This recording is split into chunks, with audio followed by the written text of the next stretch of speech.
नमस्कार। जोहार हाँ। प्रभात खबर के प्राइम वीडियो में मैं पंकज आप सभी का स्वागत करता हूं। जो लोकसभा और विधानसभा के चुनाव हुए हैं, जो उपचुनाव हुए हैं, विधानसभा की 7 सीटें और लोकसभा की 3 सीटें, इस जीत को किस तरह देखा जाए, इस जीत के मायने क्या हैं और जीत किस तरफ इशारा कर रही है, ये सारे सवाल हमारे लिए समझने जरूरी हैं। और हम कोशिश कर रहे हैं कि जो इन सारे सवालों के जवाब दे सकते हैं, राजनीति के एक्सपर्ट के तौर पर, वरिष्ठ पत्रकार के तौर पर रंजीव जी हमारे साथ हैं और हम कोशिश करेंगे कि उनसे ये सारे सवाल करके और जवाब समझ सकें। तो सबसे पहले धन्यवाद सर कि आप समय दे रहे हैं। और बहुत हम बहुत बहुत बहुत आभार, बहुत बहुत आभार पंकज जी, आपने मुझे अवसर दिया। और हमारी पीढ़ी के जो पत्रकार हैं वो कम से कम आपसे तो सवाल करना उनका बनता भी है, क्योंकि आप अनुभवी हैं, ज्यादा बेहतर राजनीति और पत्रकारिता भी समझते हैं। सर, मेरा पहला सवाल यही है कि जो जीत हुई है, खासकर अगर यूपी पर देखें, रामपुर और आजमगढ़ में जो लोकसभा सीट में जो भारतीय जनता पार्टी को जीत हासिल हुई है, उसे किस तरह देखा जाए? देखिए पंकज जी, ये जो दो सीटें हैं, ये पारंपरिक रूप से इनमें जो, अगर आप मतदाताओं की संख्या, मतदाताओं का औसत, मतदाताओं का कॉम्बिनेशन देखें, तो ये आदर्श रूप से गैर भाजपा सीटें रही हैं दोनों। मतलब भाजपा को यहाँ से जीत मिली है। 2014 में रामपुर से नेपाल सिंह जीते थे भाजपा के टिकट पर। इसी तरीके से 2009 में रमाकांत यादव भी आजमगढ़ से जीते थे। ऐसा नहीं भाजपा जीती नहीं यहाँ से, लेकिन वो बहुत इक्का दुक्का बात। ये दोनों सीटों का चरित्र या यहाँ के वोटरों का मिजाज कुल मिलाकर के गैर भाजपा ही रहा है। अगर हम्म। उस चश्मे से देखें तो बहुत ही अप्रत्याशित और बहुत ही उपलब्धि भारतीय जनता पार्टी की है कि उसने ऐसी दो सीटों पर कब्जा जमाया जिस पर उसका हक आमतौर पर पॉलिटिकली नहीं बनता था।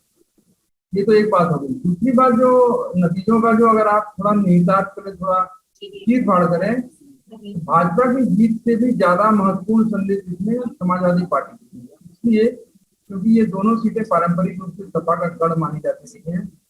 जो वोटों का अनुपात है यहाँ मुसलमान और यादव वोटरों का, वो हमेशा सपा को यहाँ पर जीत दिलाती रही है। लेकिन इन दोनों सीटों का हारना जो है ना, वो भाजपा की जीत से ज्यादा बड़ा संदेश समाजवादी पार्टी के लिए है कि वो सीटें वो अपने पाले में नहीं बजा पाई। और आजमगढ़ इसलिए भी महत्वपूर्ण है क्योंकि पार्टी के राष्ट्रीय अध्यक्ष अखिलेश यादव ने ये सीट छोड़ी थी। रामपुर इसलिए महत्वपूर्ण है क्योंकि आजम खान यहाँ से इस्तीफा देकर के वो विधानसभा लड़े, विधानसभा जीते, सीट खाली हुई और भाजपा ने जीत ली। तो मेरा मानना है कि भारतीय जनता पार्टी के लिए 2024 के पहले और 2022 के अभी 3-4 महीने पहले विधानसभा चुनाव में संपन्न हुए, इसमें जो उसको जीत मिली, उसके बाद ये जो दोनों जीत है, ये उनके लिए बहुत उत्साहवर्धक है। अब आरोप प्रत्यारोप अपनी जगह चलते रहते हैं कि ठीक से वोट नहीं होने दिया, ठीक से गिनती नहीं हो सकता, उसमें कुछ सच झूठ हो, लेकिन फिर भी अंतिम निष्कर्ष यही निकलता है कि जीत का सर्टिफिकेट भाजपा को मिला। और पॉलिटिकली दो ऐसी सीटें भारतीय जनता पार्टी ने सपा से छीन ली जिसके बहुत मायने हैं।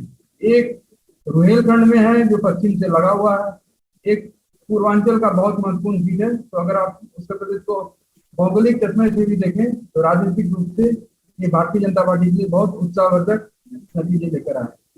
अच्छा, जिस तरह खासकर आजमगढ़ के लिए माना जाता है, या जो हम जैसे लोग हैं जो उत्तर प्रदेश से बाहर हैं और टीवी के माध्यम से या फिर वेबसाइट के माध्यम से वहां की राजनीति को समझने की कोशिश करते हैं, तो जिस तरह जिक्र हुआ हाल फिलहाल में बुलडोजर का, जिस तरह की राजनीति हुई उत्तर प्रदेश में, जिसे दूसरे राज्यों ने भी अपने अपने हिसाब से समझा होगा, उसका कितना हिस्सा है जीत में? नहीं, इसका बहुत, देखिए ऐसा है कि जो बुलडोजर से प्रभावित जो वोटरों का तबका है, वो पहले से भारतीय जनता पार्टी से प्रभावित रहा है। बुलडोजर तो 2022 के नतीजे के बाद ज्यादा मुखर और प्रकट रूप से दिखाई दे रहा है। 2017 से 22 के बीच में भी बुलडोजर का आविर्भाव हो गया था उत्तर प्रदेश की राजनीति में, या नीति निर्धारण में, या कहिए किसी किस्म की कार्रवाई में। लेकिन इससे प्रभावित होकर भाजपा को वोट करने वाला वोटर पहले से भाजपा को बिना बुलडोजर के भी वोट करता रहा है। इसलिए बुलडोजर का कोई बहुत बड़ा इसमें प्रभाव इन नतीजों पर पड़ा है, ऐसा मुझे नहीं लगता निजी तौर पर। हाँ, अगर आप आजमगढ़ को समझे कि आपने आजमगढ़ का जिक्र किया, देखिए आजमगढ़ में एक बड़ा फैक्टर ये रहा, वो सीट से बसपा ने अपना प्रत्याशी उतारा। और बसपा ने एक ऐसे प्रत्याशी को उतारा जो उसी जनपद के रहने वाले हैं और मुसलमान हैं, मतलब उनकी बिरादरी मुस्लिम है। तो वो एक बड़ा डेडली कॉम्बिनेशन बना कि उन्होंने ये नारा भी दिया कि बाहर के प्रत्याशी हैं धर्मेंद्र यादव हैं सपा वाले, और एक नैरेटिव विधानसभा चुनाव के बाद मुस्लिम समाज में बहुत तेजी से फैली कि सपा ने वोट तो ले लिया हमारा, लेकिन हमारे हक के साथ खड़े नहीं हुए। तो इसका भी काफी असर पड़ा और सपा को इसका नुकसान आजमगढ़ में खूब हुआ। मायावती के बारे में ये राजनीतिक हलकों में बहुत प्रचारित है, कई लोग गंभीर भी मानते हैं इसको कि उनकी भाजपा से कुछ हमदर्दी है। अब है ये नहीं है पता नहीं, लेकिन अगर आजमगढ़ के आप नतीजों को देखें तो इसमें कोई दो मत नहीं है कि करीब जो 2 लाख 2.25 लाख वोट गुड्डू जमाली यानी बसपा के प्रत्याशी लेकर आए, उसने सपा का खेल बिगाड़ दिया, वरना ये सपा सीट शायद बचा ले जाती। तो ये जो एक नैरेटिव मायावती बनाने की कोशिश कर रही है विधानसभा चुनाव के बाद से कि सपा अपने दम पर भाजपा को नहीं हरा सकती। भाजपा को हराने के लिए आपको मेरे साथ आना पड़ेगा, आपको से मेरा मतलब मुस्लिम बिरादरी।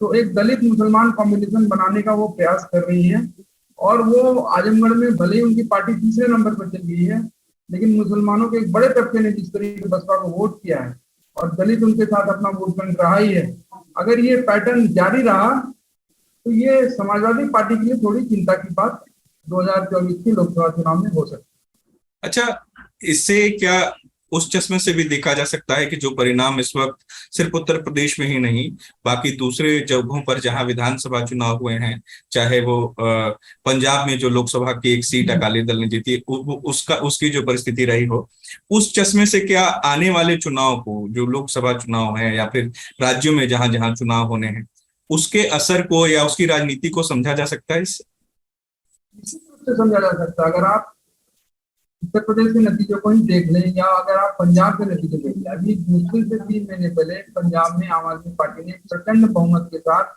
लगभग सारे दलों का टुकड़ा साफ करते हुए सरकार बनाई, और संगरूर की लोकसभा की सीट जो उनके मुख्यमंत्री मान साहब की स्थिति से खाली हुई थी, वो सीट आम आदमी पार्टी हार गई।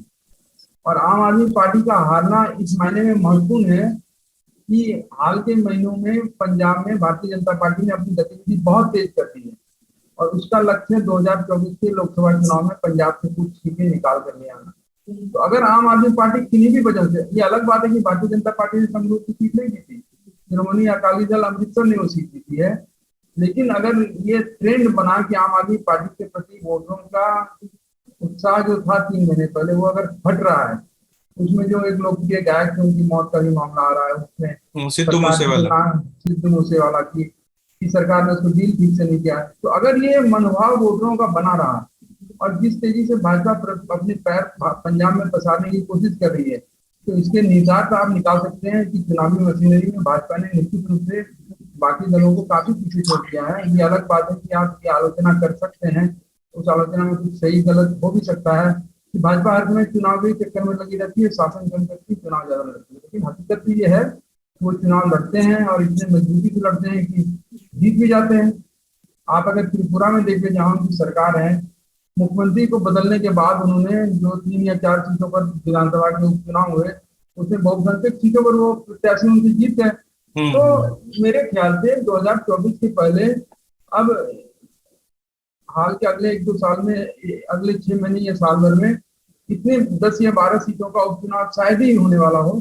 तो एनडीए के लिए कहिए या भाजपा के लिए खासतौर पर कहिए, उत्तर प्रदेश के चश्मे में हो या पंजाब के चश्मे में हो, उत्साहवर्धक सूचना तो है ही है। इसलिए उत्तर प्रदेश के मुख्यमंत्री योगी आदित्यनाथ ने रामपुर और आजमगढ़ में जीत के बाद ये कहा कि ये संकेत है कि हम उत्तर प्रदेश की 80 लोकसभा सीटें जीतेंगे।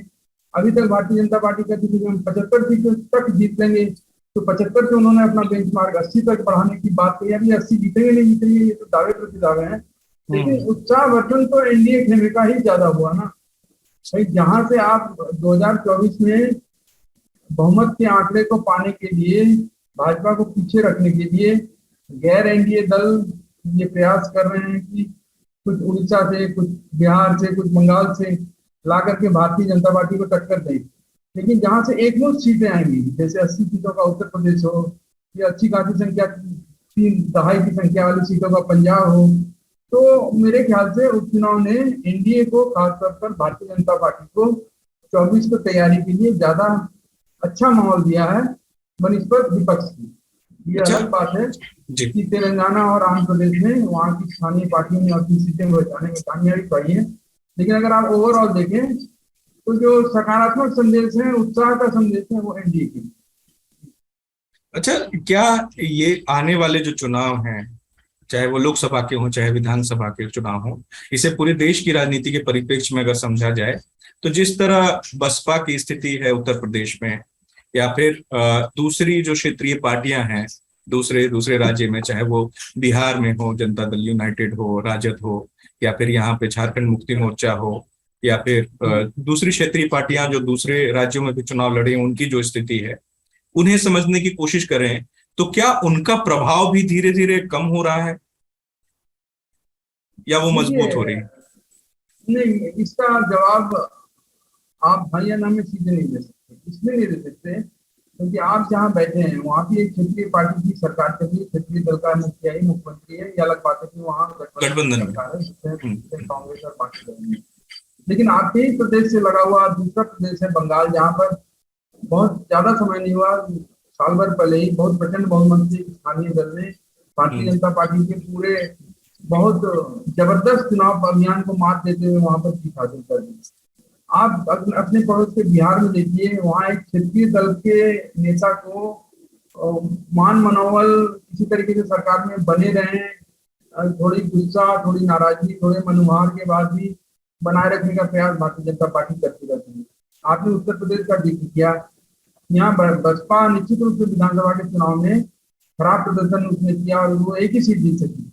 लेकिन जो मुख्य विपक्षी पार्टी, अगर आप सपा को देखें तो सपा ने अपनी सीटों में करीब 100% का इजाफा किया। वो 47 सीटों पर थी 2017 के चुनाव में, उसने अपने दम पर 111 सीटें जीती और सहयोगियों के साथ 125 सीटें जीती।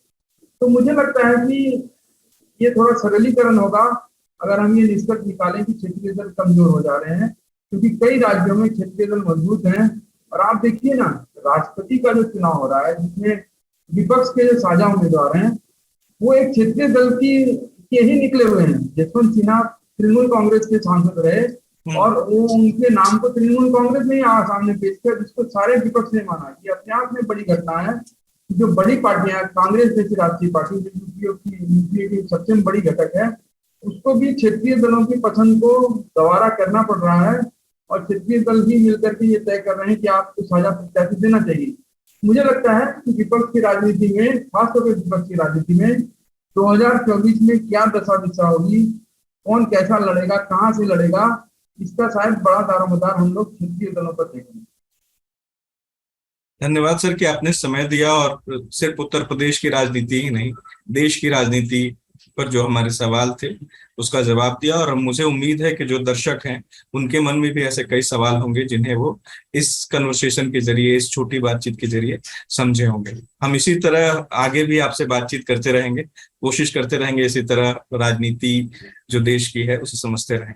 तो धन्यवाद कि आपने समय दिया। बहुत धन्यवाद पंकज जी, बहुत बहुत धन्यवाद। नमस्कार। सारे दर्शकों का आपसे बहुत। प्रभात खबर.com, विश्वास वही, रफ्तार नहीं।